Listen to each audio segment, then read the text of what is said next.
Hello everybody and welcome back to the Kansas City Royals franchise here on MLB The Show 23. I'm DFG. And after last episode where we did our draft, we are now in the last month of half of the season, and today we are going to finish the season. However, first we're going to go through how the team is getting on this year in terms of our team stats. We're currently 28 in batting average, only ahead of Detroit and Oakland. We're the worst in the league in runs. Jason Vosler, who wasn't here for the majority of the season, is leading our team. Next is hits. We are 4th from bottom, 27th. Vinny Pasquantino is having a great season. He leads our team. Home runs, we are 25th, which isn't, it is, just above bottom 5, so that's not too bad. Obviously, you'd want to be a little bit higher. Next up, we have errors, and we are actually the second worst team in the league with that. Hunter Dozier is one of the only players who doesn't have an error this year. And ERA, we are 28th, with Zach Greinke leading the way, though he's probably on his way to retirement. So, as you can see, our team is not doing fantastically well in terms of the stats, but we did just get our first draft class, and now we are able to see what their stats are. So looking here, looks like we did it pretty well with who we picked up. Kelvin Sinnott, our first overall pick, is going to have 88 potential. William Chin, who we picked up much later, also have 88 potential. So I think we actually picked up a lot of good players. Let's go through them here and see what we can expect for the future. Kelvin Sinnott was our first overall pick and the first pick ever in this franchise. And he's actually a lot more power orientated than I originally thought. He's got good power against righties and lefties, and his contact is it's okay, but it's nothing special. That'll have to improve. But he's got a good arm. His accuracy is pretty good as well. So I think he's in a good spot. Give him a few years, maybe 2, and he could definitely be major league ready. And we'll hope to see that contact and power also progress. Our next pick was Juan Sandoval. I think he's a pretty good pickup. He's a relief pitcher who's 18 years old, but he's actually very good. He doesn't have much velocity in his pitches, but he's the strikeout pitcher. I don't really see how that works. Obviously, he's much more of a guy who's going to use his breaking ball, but yeah, he's also got decent stamina for a reliever. Next up is Neville Nunez, and I actually am really happy with getting Nunez here. I think he's a really, really good pitcher. He's got a good walk, good home run, good hit per 9. And they're all going to improve as well. So he's actually in a really good spot. Like, he could be at the major league level next year, maybe in 2 years. He doesn't have amazing potential. I think it's somewhere in the 70s, 77, I believe. But I do believe he's going to be a very good player and definitely someone we could bring up to the major leagues in a few years.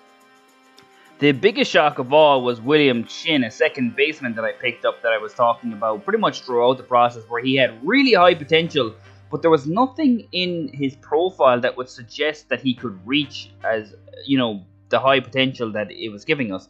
And yet he still came in with an 88 rated potential here. Now, he's nothing really going for him right now other than really good athleticism, but he's going to have time. He's only 18 years old. Give him a few years, maybe 5, 6, 7 down at the minor leagues, and he's going to progress. Now, he is a Class A at the moment. He's the only player that I drafted who is in Class A because he's overall. But I do think he's going to have a future if we just give him time.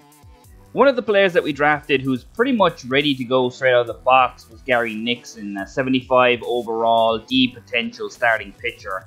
He's a very good getting strikeouts and preventing walks, but his home runs and hits aren't great. He's also got that massive stamina, so it just shows you how good his K per 9 and walk per 9 actually are.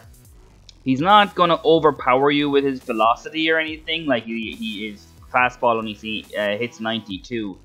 But he probably is only a year away, and he's probably ready to go, but he will start down in Double-A. We want to give him some minor league baseball before we bring him up to the majors. Michael Hernandez is next, and he's a low potential, low overall, but I'm very intrigued by what he can bring to the table.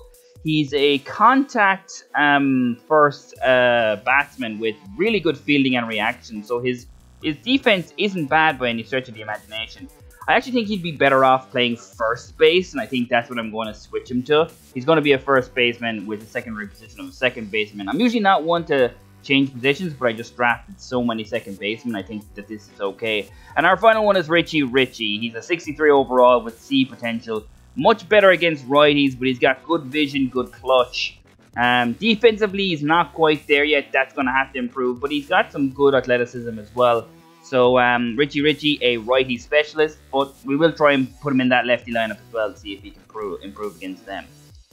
So, going through this draft class, I'm very happy with it. But let's look at the players that we missed to see how good they were. First player I want to look at here is Avery Rivas, a relief pitcher that we could have picked up. Now, honestly, I do think Juan Sandoval is a better option. Rivas is much more velocity driven, while Sandoval was more of a break pitcher, so that's not too bad. So I do think Juan Sandoval is just as good as Rivas. Next is Charles Rowe, a third baseman that I wanted power-wise, but honestly, he didn't really live up to the billing. His power is not amazing. Like Kelvin Sennett is significantly better with his power than Rowe is, so very happy to pick Sennett up over him. Pedro Julio went second overall to the Nationals, and they picked up a very, very, very good player in the second pick, as well as picking up Willie Delgado, someone we were looking at later in the draft as well, and he has an 89 overall as well. But looking at Pedro Julio, he's certainly going to be a star for the future, and he's probably ready to go right now. They probably will put him in at the major league level. We'll have to wait and see. But Pedro Julio was a very good pickup for the Nationals. Steven Stoddard is next, and he was someone I wanted to pick up in maybe the second or third rounds, but just the Reds picked him up just before I could.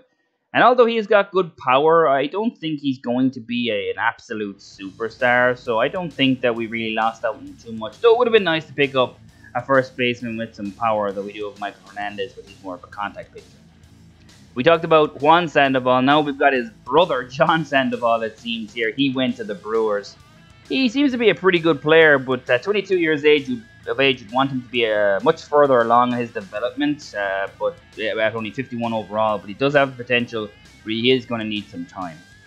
First overall pick, the Pittsburgh Pirates selected Ken Kyle. We didn't look for starting pitchers, and honestly, Kyle is really kind of someone I would have expected them, you know, they could have gotten someone better. He's got high stamina, but none of the other skills really come out with you. He does have good velocity. Like that four-seamer is going to hit 96. But, you know, he does have good potential, to be fair, 87. And Marlon Lind was another guy I was looking at as a possible relief pitcher that the Pirates picked up. He actually has he's better potential than Juan Sandoval. He's got 3 extra more, but Sandoval starts at a better starting point. I think he's 64 to 60. But Lind is a good relief pitcher. There's no doubt about that. He has a bit of velocity. He's got good break. He's going to progress well in the series. Next up, Alan McKay was someone I was looking at as someone who we could look at as a power option later in the draft. But yeah, he's just not it. Good athleticism, and his contact skills aren't terrible. Work on those a little bit. He could become a really good player. Another player that we were looking at for late power was Rich Zinn, and he's really more of a lefty power guy. Not much potential. Starts very low at a 57 overall, but he does have some power. But that's really all he's bringing to the table at the moment. Very, very poor defense. No athleticism. Not that you would expect him to have at first base. But a little bit disappointing for Zinn. The player I actually wanted to draft with our second pick was Luis Barrero. 74 overall, potential with 69 overall. He is ready to go, but he's got pretty good defense. It's at a pretty good level. His athleticism is very good as well. But his hitting skills are not quite where you'd want them to be. He's got good power against righties, but not quite sure I'd be too happy about picking him second over Sandoval. Also, Bob Witt is here. Bobby Witt Jr.'s cousin or something, you know. Our shortstop obviously has more of his family coming in. We also had Elvis Molina, who we were looking at, and he's got pretty good walk per 9. But other than that, I'm not really blown away by any of his stats here. Good stamina, that's about it, but he does have good potential. The number 3 overall pick was Vernon Valdez. He's a 61 overall B potential player who plays in left field. Good contact against lefties. His vision is good. Clutch is good. Reaction is good. But other than that, he's not got massive defensive upside. Good athleticism. You'd want that in the outfield. But yeah, Vernon Valdez is a very, very good player. Not someone I think Kelvin Sennett is just as good. Maybe even better because he's got more all-around ability because he can hit both against righties and lefties. The White Sox also picked up Ned Ellison, and he's very good overall. They actually had a really good draft with their first 3 picks, but Ned Ellison, really not good offensively. Most of his best attributes are defensively and his athleticism. So more of a defensive player. He was supposed to be a utility player, but the secondary position, none there. I might have to fix that. I actually saw that with a lot of players, just them not getting their secondary positions. Looking at the Tigers draft, they had an excellent draft. Look at this. Carmen De Los Santos is going to be a star, 93 overall first baseman. He's probably going to start up as well, high overall. But the guy we were looking at was Luke Calderon that the Tigers took. Very good contact, very good power. Calderon could have been a very good DH in this league. He's probably ready to go next year as well. After, if he had a good year at the minors, you'd be happy to give him a go. But that is all the players that we missed out on, and very, very happy with where we went. Now, speaking of players and where we want this team to be in the future, there are a few contracts that need to be renewed, and one of the players that I want to take a look at here is Vinny Pasquantino. I do think we should, sign him for long term, and one of the things I was looking at was giving him a 5-year deal until he was 30. That's only 10 million right now. I think if you're moving into the 10-year thing, I'll take a look at what his 10-year what he'd be looking for 10 years. But 10 million for 5 years, 2 million a year is nothing for a relatively short commitment to him, like if he did fall off. So that's where Vinny Pasquantino is in terms of what he wants, and I do think that he's probably going to be someone I'm going to offer a contract maybe later after we look at a few more guys here. But 5 years, 10 million. That's kind of what I'm looking at here. We'll have to take a look at what he wants for 10 years, but we'll see.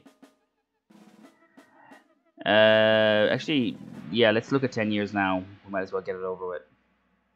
What is he looking for? 6 is 10 is 59, so that's actually not that bad either, but do I want to give him that long-term contract? Next is Dylan Coleman, who's had a really good year for us, a relief pitcher. He's 26 years old, a youngster, much like Vinny Pasquantino. Someone I would want to keep around, but I have to take a look at what he wants in terms of salary. Right now, he wants 5 years, 3.5 million. At 26 years of age, that's not too bad. Definitely something that we could take a look at. Maybe want to give him less years. We'll have to wait and see. But I would like to tie down Dylan Coleman. He's had a really, really good season for us. 2.26 ERA and 55.2 innings. Really good season. Scott Barlow has also got some... needs to be renewed as well. But he's 30 already. And I'm not quite sure how much money I want to pay him.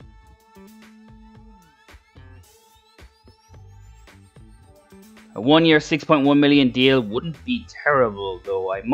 We have some control with Barlow. Back to Vinny Pasquantino here. I do think that 5 mil or 5 years, 10 million. That kind of deal is too good to pass up. He's hitting 325 this year. I just don't see why we wouldn't give him that 5-year deal with 10 million. So we're going to do that, and he is going to accept it. Like, that's a good deal for us. He's going to be around until he's age 30.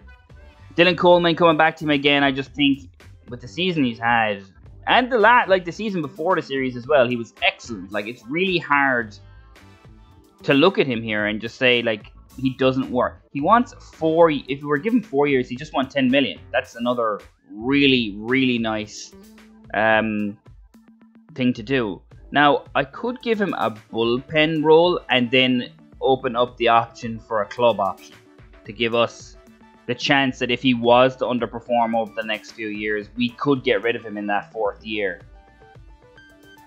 I don't want to be giving players, like, obviously a 10 million 4-year contract isn't a big deal, but I don't want to be committing to players if they just fall off. So giving him this offer here, and he will also accept it. So we've got 2 players that we want to keep down for the next 4 and 5 years with Dylan Coleman and Vinny Pasquantino respectively. So today we are going to get to the end of the season and we're going to play the final game. Though I probably won't give you like full coverage of that game. We'll skip some innings that nothing happens in. We are going to get to the end today. We won't go through any statistics. We'll go through that before we get into the off season in the next video. But we are going to get to the end of the season today. And we will give you some time for gameplay here. We will give you some gameplay here with a critical situation with Scott Barlow. Seth Brown is up here, and Scott Barlow is trying to shut the door, close that door down, and give Kansas City the win here. The big thing about just, I suppose, talking about Scott Barlow, it seems that he's on the screen here. He's had a really good season. Like, I've been happy with the way he's played this year. He's like top 10 in saves, which I know that's not amazing, but I mean, for the team that we are, that's a pretty good return for what we have. He got some, I think he's only blown like 4 or 5 saves this year and something like 37 opportunities or something so far. So Scott Barlow has been doing a really good job. I mean, I wouldn't mind keeping him around and for another few years, maybe a 2-year contract, maybe $10 million or something, just to keep him around. I'll see what I do in the off season. Like, I do think there's going to be a lot of changes in the off season. I want to go into free agency, pick up some players, as well. But I do think Scott Barlow is one of the guys that I want to keep around. Like, if you look at like what we have right now in the organization, as Aledmys Diaz gets a hit here to get on base in the 9th. He's got 1 out, 1 on here for Scott Barlow. They're going to bring in a pitch runner as well. But just as saying, there's a lot of players right now who just aren't performing. Edward Olivares isn't having a fantastic season. Franmil Reyes isn't doing anything that would want me to stay around as we try to pick off Denzel Clark here. Like, he's done well. Like, I think he's just under 20 home runs right now, but I feel like you can get more players in free agency who are going to give you more, who are going to give you more than that. I think we could pick up an outfielder or something, and that's where we are weakest right now in the outfield. I think there's only like a few players in the outfield that I would really like to keep around. You'll have to wait and see. But overall, I think Scott Barlow will be one that we keep around, as he's 2-1 now, as he gets a fastball just above just above center. Challenges him inside, and he's going to pop him up, and Perez is going to take care of it.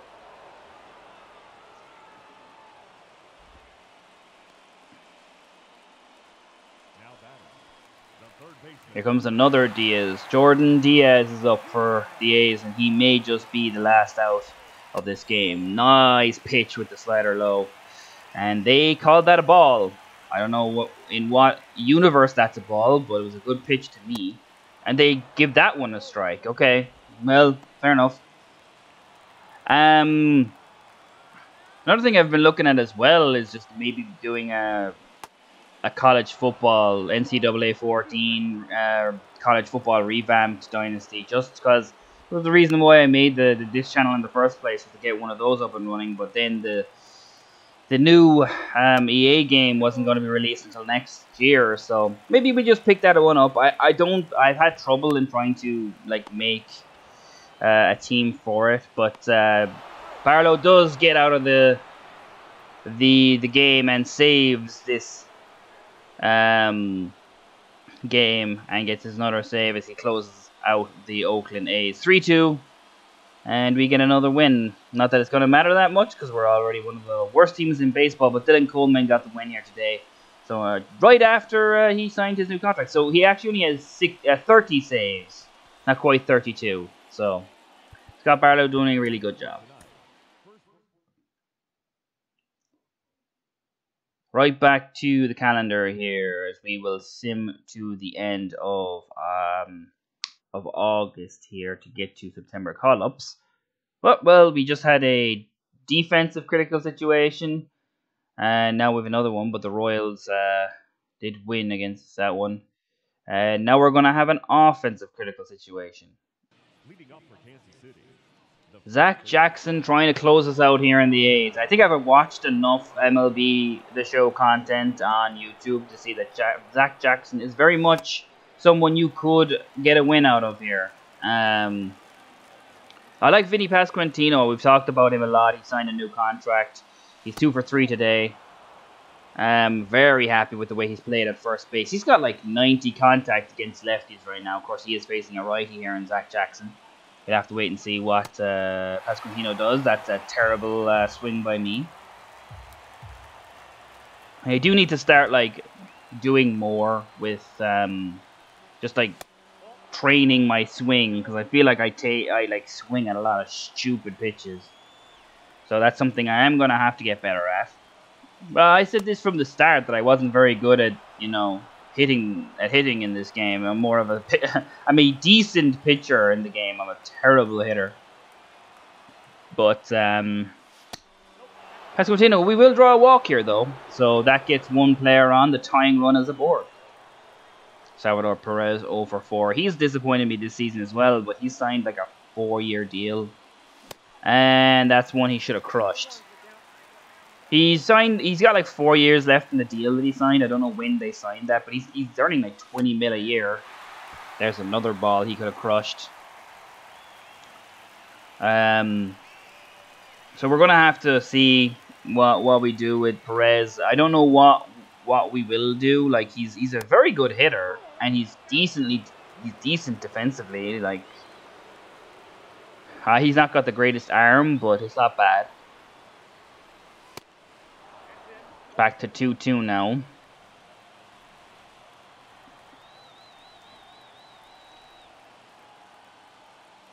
And he struck him out. Late on the fastball. Edward Olivares. Just talked about him earlier as someone we may be getting rid of. But he's 2 for 4 today with 2 singles. 222 average, that's just not good enough. I mean, like, he started out very hot. Like, he had 2 home runs in the first series against the Minnesota Twins. And now he's averaging 222 and doesn't have that many, like, more home runs. He's done okay. But I think there are better options in the outfield. We'll have to see what we do. But he's going to have a 3 for 5 day here today with a hit into left field. We've got 2 on now, 1 out. A really good opportunity for us here to turn this around. Franmil Reyes, designated hitter. I don't mind if guys, you know, give you offensive production, but like Reyes, like there's one thing about Reyes. He did get a home run and a double today. He's 2 for 3. He gives you no defensive like ability at all. He's one of the streakiest players I've ever played with in any sports game. He could go 3 games and get like 4 home runs, and then the next like 5 games he could go no home runs and a 120 average or 150 average. He's so streaky. But I think he's only averaging like 240 or something right now, maybe less even. He's got like 19, 20 home runs right now. I don't know what they are right now. Obviously, we've simmed through a few games. Plus, he's got a home run here today, and that was a terrible strikeout by me. Jason Vosler came in the trade. Done pretty well since he's come in, but at the same time, like, most of the damage he's done this year was with the Reds. But he's 1 for 4 here today. He was late on that fastball outside.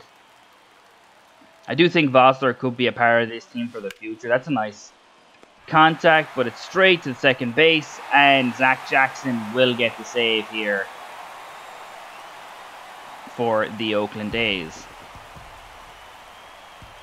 I am very interested to see how many saves Zach Jackson has. 32, so A little bit over Barlow. Continue to go to simulating here, and we are now at September call-ups. We need to make a decision on who we're bringing up, and I know at least one player who we're going to bring up, and I think you guys know as well. Gavin Cross. So Matt Taylor's also done really well, but Drew Waters is currently the starter at center. Very good arm. I think Gavin Cross, who's hitting .328, should be one of our players that we bring up here for September call-ups. We are going to have to designate someone. We're going to have to waive someone. Max Castillo here is someone who I'm going to remove. I just don't think we need him. And we're going to go back to Gavin Cross, add him to the 40, and put him straight up to the MLB. So he is going to be on our MLB roster for the last month. TJ Sakima is the second guy I'm going to bring up. He's done very well down at AAA. We do have to add him to the 40-man, and we do have to get him. So we're going to have to remove someone. Jose QS is going to be the guy here. Is a 59 overall rated relief pitcher, and TJ Sakima is going to be moved to the major league roster. He's done pretty well down in AAA. I'm going to make some more moves here. Josh Taylor has a 7.5 ERA in 24 innings pitched. His FIP is 4.83 as well, so it's not like he's just having bad outings. I think I'm going to send him down to AAA and bring up someone else, maybe a position player.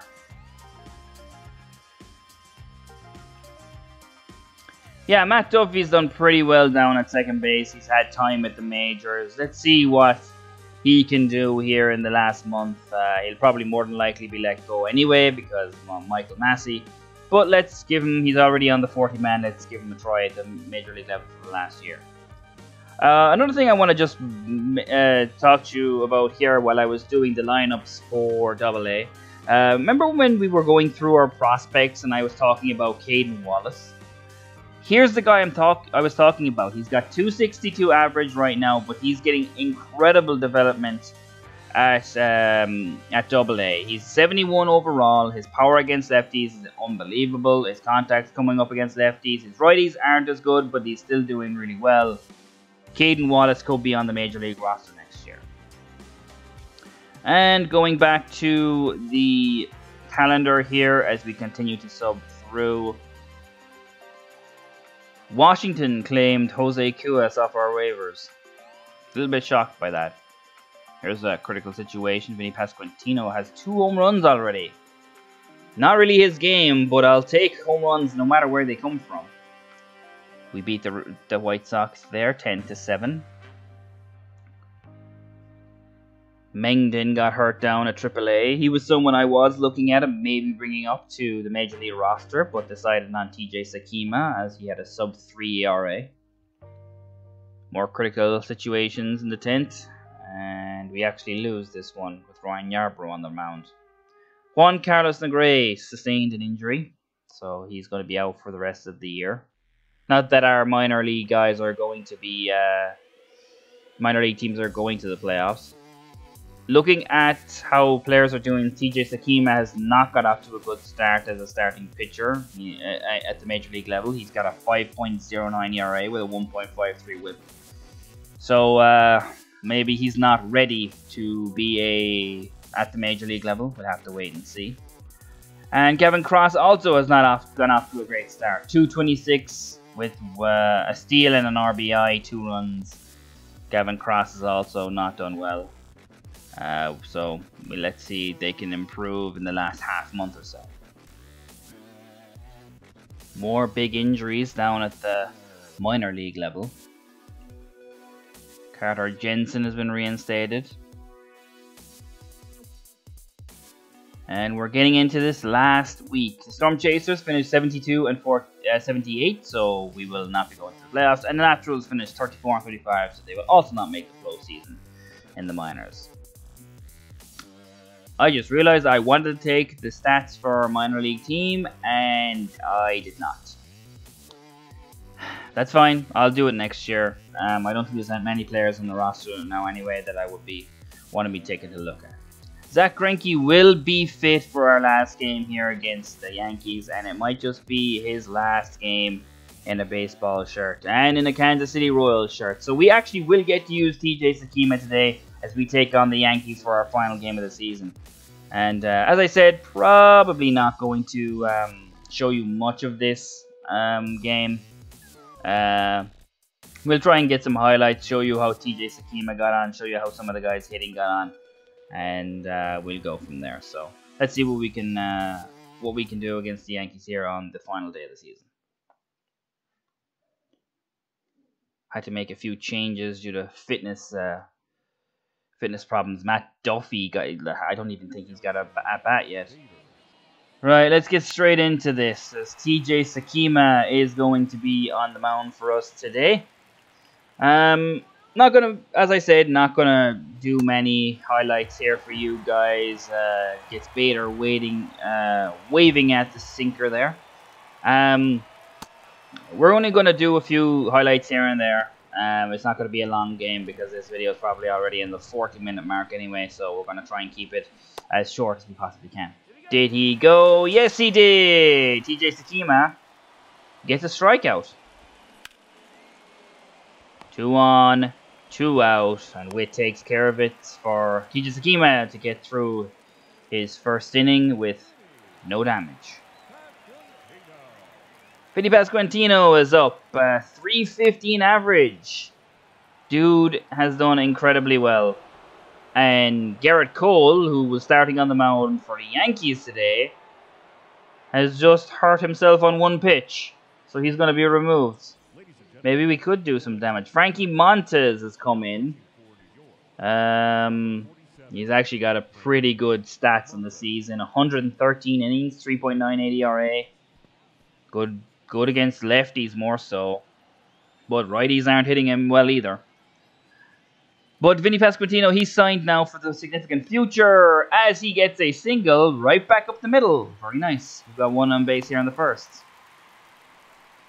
Maybe we can do some damage here against the Yankees on the final day of the season. Next up, Edwards Olivares. They're going to get him at second, so we leave Vinny Pasquantino on, and that'll end the first. TJ Sakima is in a bit of trouble now. 2 down, 2 on. Harrison Bader up. So let's see what we can do here. Can he get out of it? He's now 3-0. So he needs to get 1 in the strike zone. He does with the sinker. Sakima hasn't done terribly so far today. That one's going to go foul. And now he's 3-2. A strikeout here will be excellent for him. That's another foul ball.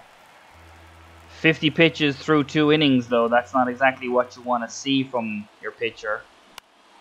And Bader is going to get a hit into right field. Waters cuts it off. But 1 run will score. And now we've got runners at the corners. The Mayu is going to get that one through. And this is going to be another run. That one sneaks past Matt Duffy. And here comes Aaron Judge. And he's going to smack one up the middle as well. So that's 3 runs given up in like 3 pitches for Sakima.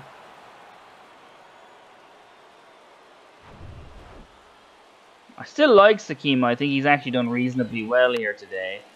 And it's going to be Spirit at second to get out. So he went 3 runs, then got out of the inning. So